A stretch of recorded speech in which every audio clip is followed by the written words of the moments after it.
विष्णु, महेश ये अजर अमर हैं। उनकी कभी जन्म या मृत्यु नहीं होती। वही तो सृष्टि के रचनहार हैं। उनका कभी विनाश नहीं होता। वो ही जगत के पालनहार हैं। वास्तव में परमात्मा तो निराकार है। यदि आप अपने जीवन में सुख प्राप्ति चाहते हो तो एकादशी का व्रत कीजिए, श्राद्ध निकालिए। जो श्रद्धालु लोग इस जन्म में दुख भोगते हैं वो उनके पिछले जन्मों के कर्मों का फल है, और पिछले जन्मों के कर्म फल को भगवानों को भी भोगना पड़ता है। तो फिर आम जीव की क्या औकात है? अगर परमात्मा की प्राप्ति चाहते हो तो हमारे साथ बोलिए, हरे राम राम राम हरे हरे, हरे राम राम राम हरे हरे, हरे कृष्णा कृष्णा कृष्णा हरे हरे, हरे कृष्णा कृष्णा कृष्णा हरे हरे। बोलो शेरा वाली माता की जय। राधे राधे राधे राधे राधे राधे राधे राधे।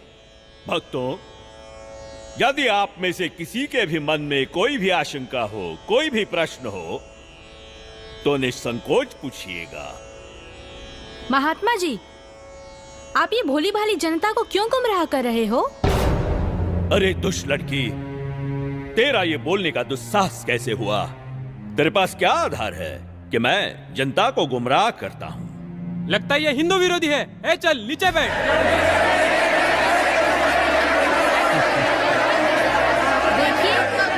देखिए, हमारी इसी सोच की वजह से इन धर्मगुरुओं ने हमें गलत दिशा प्रदान की है।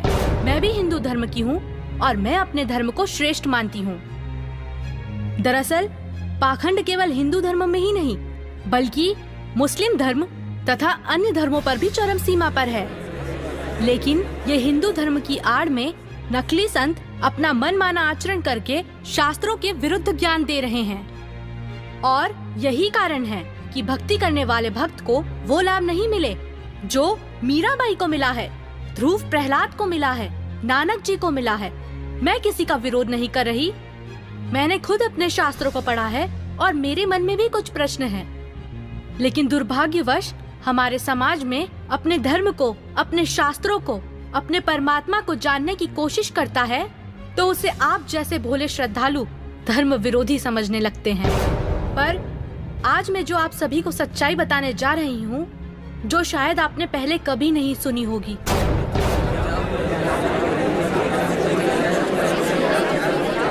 ज्यादा बात मत बना लड़की। तेरे पास क्या प्रमाण है? बताती क्यों नहीं? महात्मा जी, थोड़ा धीरज रखिए और सुनिए। आप ही ने तो कहा था ब्रह्मा विष्णु महेश अजर अमर हैं, उनका कभी विनाश नहीं होता, वही सृष्टि के रचनाहार हैं। मैंने टीवी पर एक संत रामपाल जी का सत्संग सुना, उसी से पता चला। पता है उन्होंने क्या कहा?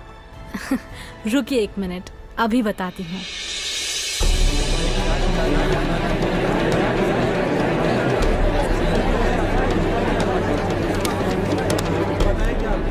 श्रीमद् देवी भागवत पुराण, जिसके तीसरा स्कंद अध्याय 5 पृष्ठ 123 पर लिखा है कि मैं विष्णु, ब्रह्मा तथा शंकर तुम्हारी कृपा से विद्यमान हैं। हमारा तो आविर्भाव, जन्म तथा तिरोभाव मृत्यु होती है।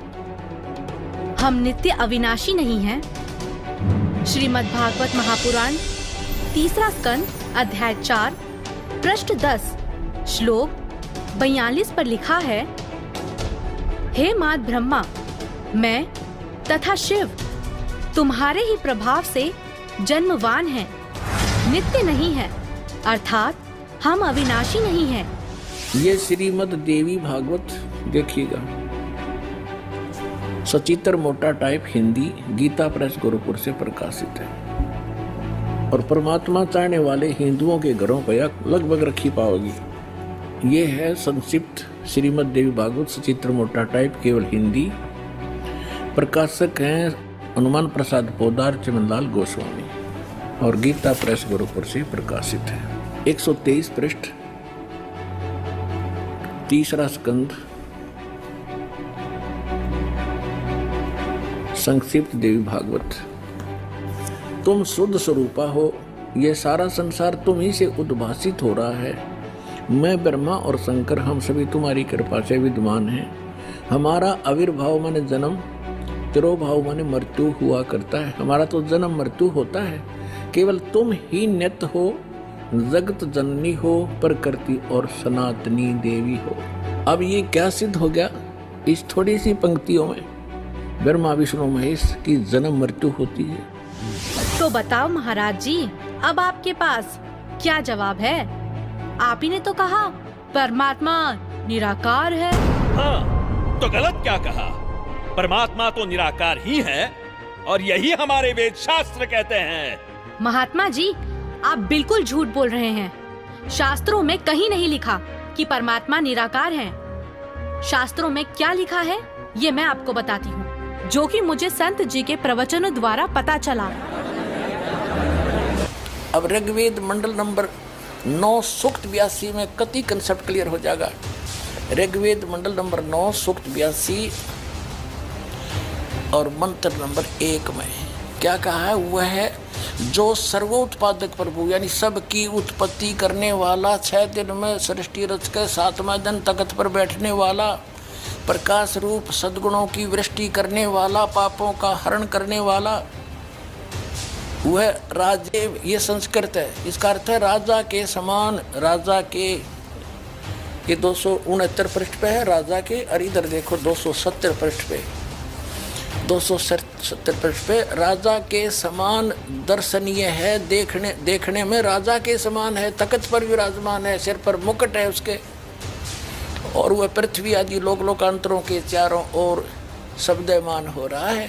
वह वर्णीय पुरुष को, अच्छी आत्मा को, जो दृढ़ भक्त है उसको पवित्र करता हुआ प्राप्त होता है। कैसे? जिस प्रकार विद्युत स्नेह वाले स्थानों को आधार बनाकर प्राप्त होता है। आगे किस लिए आता है? उद्देश्य क्या होता है आने का? हे परमात्मन, उपदेश करने की इच्छा से, तत्व ज्ञान, यथार्थ ज्ञान बताने की इच्छा से आप महापुरुषों को प्राप्त होते हो, नीचे आकर के गति करके आते हो, और आप अत्यंत गतिशील पदार्थ के समान हमारे आध्यात्मिक यज्ञ को यानी हमारे धार्मिक अनुष्ठानों को प्राप्त होते हैं।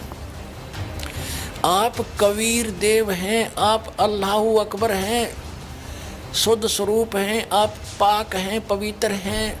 हमारे पापों को दूर करके हे अमर परमात्मा सोम आप हमको सुख दे। हो गया सिद्ध। शास्त्रों में लिखा है, यजुर्वेद अध्याय 5 मंत्र 1, 6, 8, यजुर्वेद अध्याय 1 मंत्र 15, यजुर्वेद अध्याय 7 मंत्र 39, ऋग्वेद मंडल 1 सूक्त 31 मंत्र 17, ऋग्वेद मंडल 9 सूक्त 86 मंत्र 26, 27, ऋग्वेद मंडल 9 सूक्त 82 मंत्र 1 से 3। इसमें ये लिखा है कि परमात्मा साकार है, और यही पवित्र कुरान शरीफ और पवित्र बाइबल सिद्ध करते हैं। यह है पवित्र बाइबल, संपूर्ण जीवन अध्ययन बाइबल। प्रबंधक संपादक डेविड स्टुअर्ट, अंग्रेजी प्रधान संपादक Donald C Stamps, MA MDV, संयुक्त संपादक ये सारे इनका ये यहाँ से छपाई देखो। जेनेसिस माने सृष्टि, जेनेसिस 1, ये 4 पृष्ठ पे उत्पत्ति यहाँ से आरंभ होती है। प्रथम आदि में परमेश्वर ने आकाश और पृथ्वी की सृष्टि की, ये पहला दिन था। इस प्रकार ये पहला दिन हो गया। फिर दूसरा दिन हो गया, प्रकाश पर पुरुष बना दिया परमात्मा ने। फिर ये तीसरा सांझ भोर हो गया, फिर तीसरा दिन हो गया। जो कुछ भी इसमें फलदार वृक्ष जिनके बीज एक एक जाति के अनुसार बनाए, ये इस प्रकार। अब ये तीसरा दिन हो गया। दिन और रात पर प्रभुता करें और उज्ज्वला दियारा करें। इस प्रकार सांझ हुई, फिर भोर हुआ, ये चौथा दिन हो गया। फिर यहाँ देखें प्रश्न नंबर 5 पे, वो 4 पे पढ़ा आपने, अब 5 पे क्या है, सांझ हुई, भोर हुई, फिर ये 5वां दिन हो गया। छठे दिन पे आना हमने, असली बात ये है। फिर परमेश्वर ने कहा मनुष्य को हम अपने स्वरूप के अनुसार अपनी समानता में बनाएं, और वे समुद्र की मछलियों और आकाश के पक्षियों और घरेलू पशुओं और सारी पृथ्वी पर और सब रेंगने वाले जंतुओं पर जो पृथ्वी पर रेंगते हैं अधिकार रखें, यानी उनसे समझदार हों। तब परमेश्वर ने मनुष्य को अपने स्वरूप के अनुसार उत्पन्न किया। अपने ही स्वरूप के अनुसार परमेश्वर ने उसको उत्पन्न किया, और नर और नारी करके उसने मनुष्यों की सृष्टि की। तो परमात्मा किसा होया, मनुष्य जैसा, नर जैसा। अंडरस्टूड हो गया। अब पवित्र बाइबल ने स्पष्ट कर दिया कि परमात्मा मनुष्य जैसा है, उसने अपने जैसे रूप में मनुष्य को बनाया, नर नारी करके उत्पन्न किया। अब कुरान शरीफ दिखाते हैं आपको, देख कुरान शरीफ शास्त्रीय अरबी पद्धति पर नागरी लिपि में रूपांतरकार हैं नंद कुमार अवस्थी, शेरवानी संस्करण। ये कहाँ से छपी है?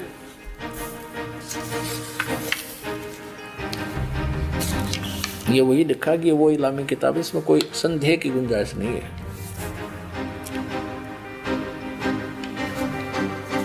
शेरवानी संस्करण, प्रकाशक है लखनऊ किताब घर, मौसम बाग, सीतापुर रोड, लखनऊ।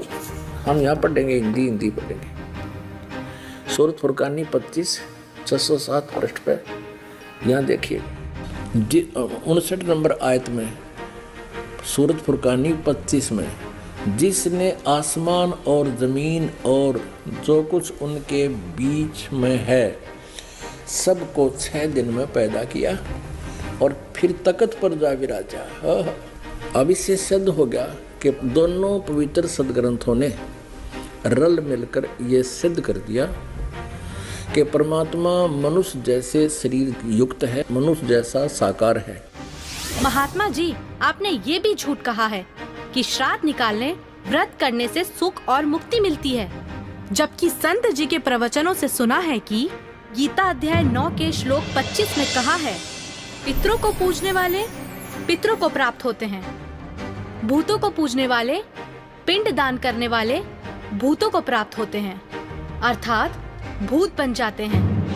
गीता अध्याय 6 श्लोक 16 में लिखा है कि हे अर्जुन, ये योग ना तो अधिक खाने वाले का, ना बिल्कुल ना खाने वाले का, ना अधिक जागने वाले का, ना अधिक शयन करने वाले का, और ना ही एक स्थान पर बैठकर साधना करने वाले का सिद्ध होता है। गीता अध्याय 16 श्लोक 23-24 में कहा है कि शास्त्र विधि को त्याग कर जो साधक मनमाना आचरण करते हैं, उनको ना तो कोई सुख होता है, ना कोई सिद्धि प्राप्त होती है, तथा ना उनकी गति अर्थात मोक्ष होता है। अरे क्या चल क्या रहा है इस लड़की का? अरे कोई तो रोको उसे। ये लड़की सही बोल रही है।